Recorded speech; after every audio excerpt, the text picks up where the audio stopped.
नमस्कार, हम छत्तीसगढ़ देख रहे हैं आप और मैं हूं आपके साथ अवंतिका श्रीवास्तव। शुरुआत करेंगे जगदलपुर के जिक्र के साथ। आज झीरम घाटी कांड को 10 साल पूरे हो चुके हैं और कांग्रेस ने झीरम में शहीदों को श्रद्धांजलि अर्पित की है। चित्रकूट विधायक ने श्रद्धांजलि अर्पित की।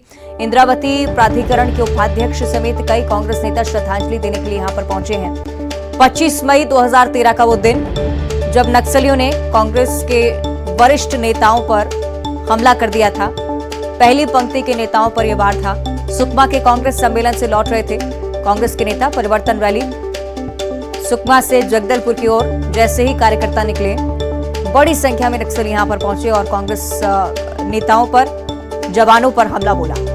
32 लोगों की जान चली गई थी और आज इस पूरी घटना को 10 साल पूरे हो गए हैं। ये तस्वीरें आपको दिखा रहे हैं। साल दर साल ये तस्वीरें सामने आती रही, लेकिन अभी तक न्याय की दरकार है। महज एक राजनीतिक मुद्दा बनकर छत्तीसगढ़ में ये सब रह चुका है।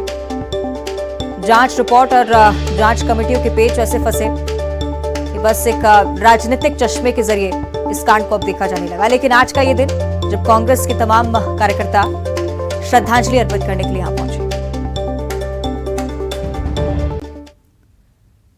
तो झीरम नक्सली हत्याकांड की आज बरसी है। 25 मई 2013 को जब झीरम घाटी में नक्सलियों ने कांग्रेस के काफिले पर हमला बोला था, 32 लोगों को मौत के घाट उतार दिया था। मरने वालों में कांग्रेस के महेंद्र कर्मा, नंद कुमार पटेल, विद्याचरण शुक्ल, उदय मुदलियार के अलावा सुरक्षा बलों के जवान भी शामिल थे।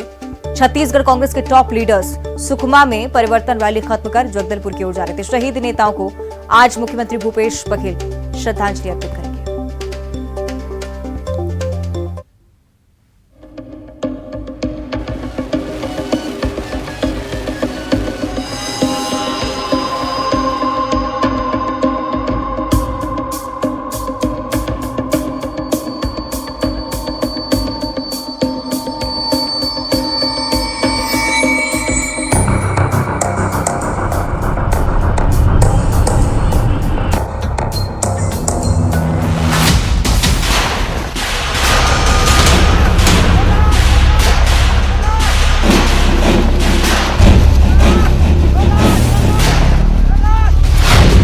खौफनाक मंजर।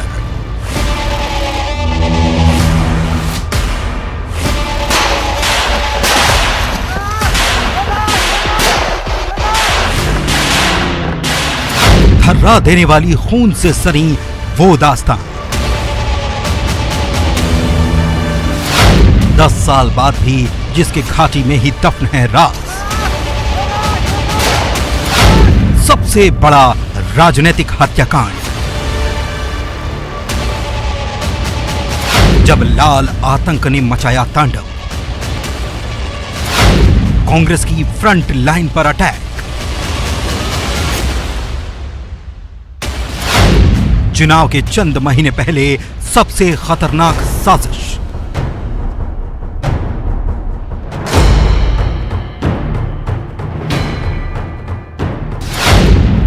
दस साल बाद ग्राउंड जीरो पर न्यूज 18। 2013 चुनावी साल। मई की तपती दोपहरी मैदान में उतरकर पार्टी के लिए जमकर पसीना बहाते कांग्रेस के नेता।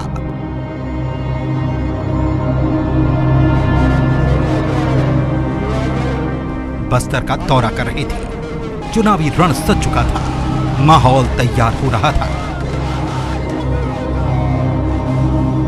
लेकिन इनमें से किसी को नहीं पता था तांडव होने वाला है।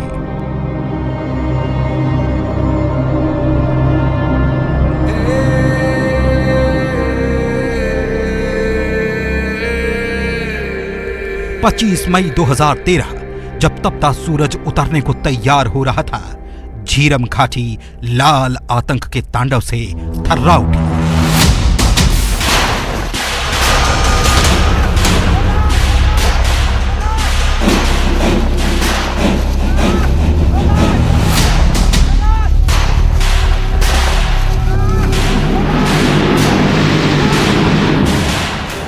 गोलियों की आवाज, बम धमाकों ने बता दिया माओवादियों ने हमला बोल दिया है।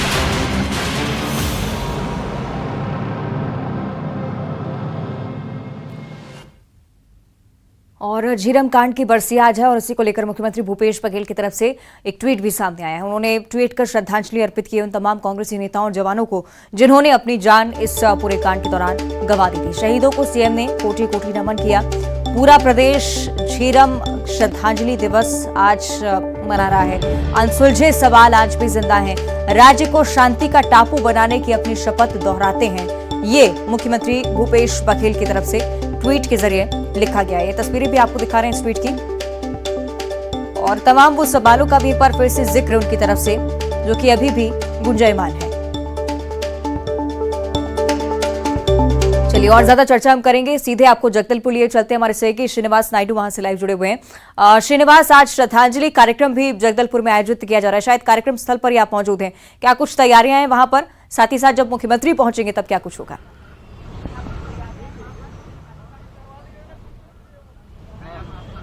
देखिए, आज के दिन ही 25 मई 2013 को झीरम घटना कांड हुआ था, जिसमें कांग्रेस का जो फ्रंट लाइन के नेताओं शहीद हो गए थे, साथ ही कई जवान भी शहीद हुए थे। और हर साल झीरम घटना को लेकर श्रद्धांजलि दिवस मनाया जाता है। अब से कुछ देर बाद ही प्रदेश के मुख्यमंत्री भूपेश बघेल जो लालबाग स्थित शहीद स्मारक है यहाँ पहुंचेंगे और जो तमाम जो शहीद नेता हैं उनको श्रद्धांजलि अर्पित करेंगे। साथ ही जो जवान हैं उनको भी श्रद्धांजलि देंगे। इसके अलावा जो झीरम घटना में जो आज सुबह ही झीरम घाटी घटना में जो क्षेत्रीय विधायक, चित्रकूट विधायक सहित के तमाम जो कांग्रेसी नेता थे वो झीरम घाटी घटना स्थल में पहुंचकर पुष्प अर्पित किए और नेताओं को याद किया गया है। और आज इस घटना के पूरे 10 वर्ष पूरे हो चुके हैं और इसी को लेकर पूरे तमाम जो पूरे प्रदेश सहित बस्तर में भी शहादत दिवस और श्रद्धांजलि दिवस मनाया जा रहा है। जी ठीक है, बहुत शुक्रिया आपका श्रीनिवास इस पूरी जानकारी के लिए। तो अब से कुछ ही देर बाद मुख्यमंत्री भूपेश बघेल यहां पर पहुंचने वाले हैं और श्रद्धांजलि यहां पर अर्पित करेंगे उन तमाम नेताओं को और जवानों को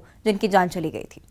आगे बढ़ते हैं, अब रुक करेंगे बीजापुर की ओर, जहां नक्सलियों का शहरी नेटवर्क ध्वस्त हो चुका है। पुलिस की हत्या नक्सलियों का सप्लायर चढ़ा है। इसी ओर पुलिस की कार्रवाई लगातार जारी है। 100 बोरी चावल और विस्फोटक सामग्री फिलहाल इसके हवाले से जब्त की जा चुकी है। चेरपाल निवासी सप्लायर निर्मल जुमड़े जो कि गिरफ्तार हुआ है। आरोपी को गिरफ्तार कर कोर्ट में पेश किया गया। न्यायिक रिमांड पर आरोपी को भेजा जा चुका है। ये तस्वीरें आपको दिखा रहे हैं उस चीज की, उस सामग्री की जो कि इसके हवाले से जब्त की गई है। सहयोगी सतीश ज्यादा जानकारी देंगे। सतीश, क्या कुछ खुलासा इस कार्रवाई के दौरान? जी, आपको बता दूं कि लगातार जो है पुलिस को सूचना मिल रही थी कि चेरपाल निवासी निर्मल जुमड़े द्वारा माओवादियों को सामान सप्लाई की जा रही, जिसके बाद जो है पुलिस ने निर्मल जुमड़े को पूछताछ के लिए बुलाया और उनसे पूछताछ की तो उन्होंने जो है सामान सप्लाई करने की बात स्वीकार की और उसकी निशानदेही पर पुलिस ने 100 बोरी चावल, उसके अलावा जो है डेटोनेटर और पॉम्पलेट कई सामग्री जो है बरामद की गई और उसके बाद गिरफ्तार करके दंतेवाड़ा जो न्यायालय है उसमें पेश किया गया। वहां से जो है न्यायिक रिमांड में भेजा गया और इस तरह जो है शहरी नेटवर्क का एक बड़ा जो है खुलासा हुआ है और शहरी नेटवर्क जो है नक्सलियों का ध्वस्त हुआ है। जी ठीक है, बहुत शुक्रिया आपका सतीश जानकारी के लिए। और अब रायपुर से अगली बड़ी खबर, छत्तीसगढ़ की मौसम को लेकर ये जानकारी मौसम विभाग की तरफ से जाहिर की गई है। बारिश के साथ नौतपे की शुरुआत आज से प्रदेश में और प्रदेश भर में नौतपा पर माना जाता है कि गर्मी पड़े भीषण, लेकिन उलट तस्वीर इस बार छत्तीसगढ़ की। प्रदेश भर में बादल छाए हुए हैं। राजधानी सहित कई जिलों में बारिश हो रही है। मौसम सुहाना हो गया है। मौसम विभाग की तरफ से यही उम्मीद कि आगे भी इसी तरह की मौसम बना रहेगा। अगले आने वाले 24 घंटे में प्रदेश में 1-2 स्थानों पर हल्की वर्षा होने या गरज चमक के साथ छींटे पड़ने की संभावना है। प्रदेश में 1-2 स्थानों पर गरज चमक के साथ अंधड़ चलने और वज्रपात होने की भी संभावना है। जहां तक तापमान की बात है तो उत्तर छत्तीसगढ़ में आज से अगले 2 दिन तक, यानी कि आज कल परसों 3 दिन है, मैक्सिमम टेम्परेचर में हल्की गिरावट होने की संभावना है, जबकि दक्षिण छत्तीसगढ़ में हल्की वृद्धि होने की संभावना है। मध्य छत्तीसगढ़ में हल्की उतार चढ़ाव के साथ में विशेष परिवर्तन होने की संभावना फिलहाल। चलिए और ज्यादा जानकारी के लिए सहयोगी तनु वर्मा का हम रुख कर लेते हैं।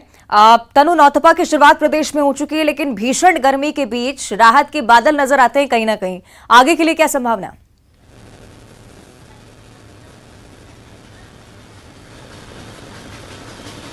जी देखिए, छत्तीसगढ़ में आज नौतपा की शुरुआत जो है वो आंधी और बारिश से हुई है और चूंकि प्रदेश में इस समय 2 दिशाओं से हवा आ रही है, ऐसे में मौसम में जो है वो लगातार बदलाव देखा जाएगा और जून के पहले सप्ताह तक मौसम जो है वो बदला रहेगा।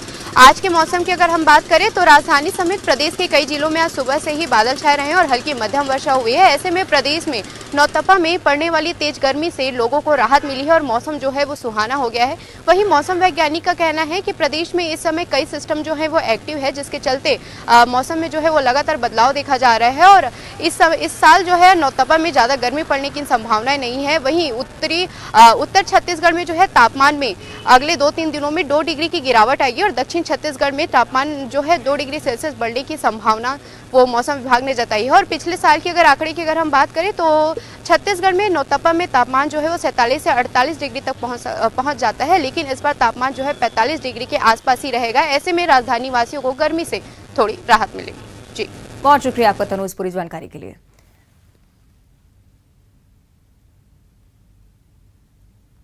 और आगे बढ़ते हुए बात बिलासपुर की खबर की करेंगे, जहां थाने के सामने सुंदरकांड का पाठ पढ़ा गया है। रतनपुर में पीड़िता की मां को न्याय दिलाने के नाम पर पाठ यहां पर पढ़ा गया। थाने के सामने सुंदरकांड का पाठ रात भर चलता रहा। कई आम लोग भी इस पाठ में हिस्सा लेने के लिए आए और यहां पर मौजूद थे। लगातार आवाज बुलंद की जा रही थी पीड़िता की मां को न्याय दिलाने के लिए। इसी दौरान पुलिसकर्मी भी यहां पर मौजूद थे, लेकिन अनोखा प्रदर्शन लोगों की तरफ से, जिससे रतनपुर में पीड़िता की मां को न्याय मिल सके।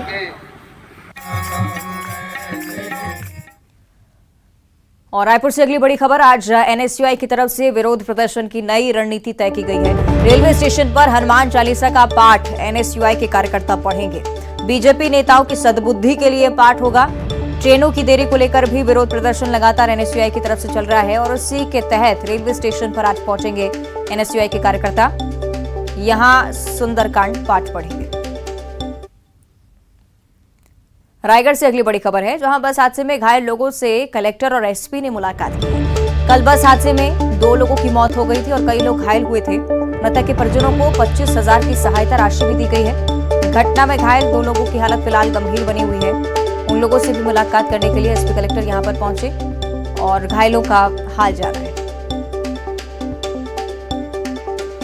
मृतक के परिजनों को 25,000 की सहायता राशि दी गई है। साथ ही साथ खुद कलेक्टर एसपी मौके पर पहुंचे हैं, घटनास्थल पर भी पहुंचे थे। साथ ही साथ अब घायलों का हालचाल जानने के लिए भी वो अस्पताल में पहुंचे, स्थिति जानी।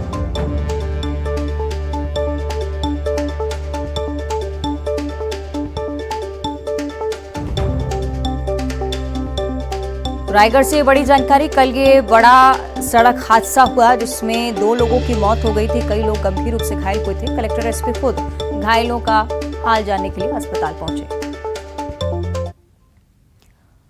और रायगढ़ से अगली बड़ी खबर है, जहां बस हादसे के बाद अब ट्रैफिक पुलिस का चेकिंग अभियान यहां पर तेज हो गया है। शराब पीकर गाड़ी चलाने वालों पर कार्रवाई मौके पर ही की जा रही है।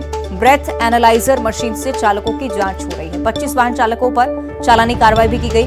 25 वाहन चालकों पर चालानी कार्रवाई के साथ ये सख्ती भी अब लगातार जमीनी स्तर पर बरतना शुरू हो चुके हैं। और ट्रैफिक पुलिस और प्रशासन की तरफ से कवायद के आगे इस तरह के हादसे ना हो। पेंड्रा की ओर अब रुख करेंगे, जहां सड़क किनारे भालू देखा गया है। गांव की ओर जाने की कोशिश कर रहे थे भालू।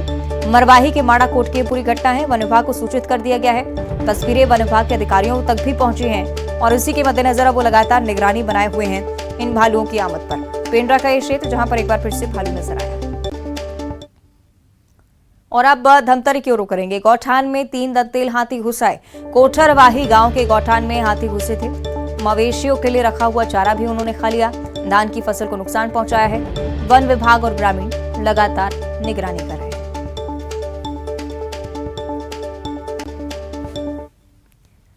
और अब गरियाबंद से अगली बड़ी खबर, जहां पत्थर से सिर कुचलकर हत्या का मामला सामने आया था।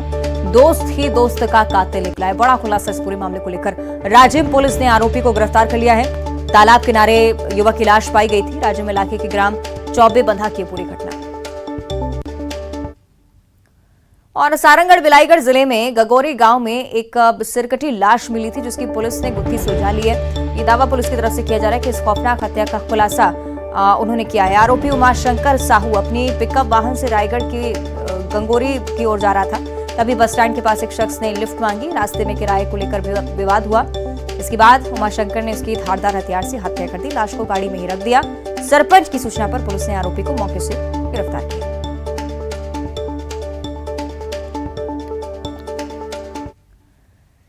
इधर सूरजपुर के नवगई गांव में युवक युवती की पेड़ से फांसी पर लटकी हुई लाश पाई गई है। मृतक युवक नवगई गांव और युवती पीढ़ा गांव की बताई जा रही है। ग्रामीण ने दोनों की पेड़ से लटकी लाश देखी। इसके बाद पुलिस को सूचित किया गया।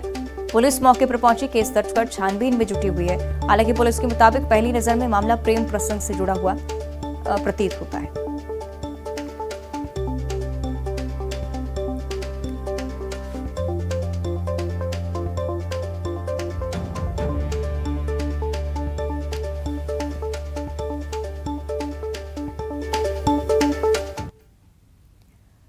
और अब देखिए सिटी टॉप 20। जगदलपुर में झीरम के शहीदों को कांग्रेसियों ने किया नमन। शहीदों के चित्र पर किया माल्यार्पण।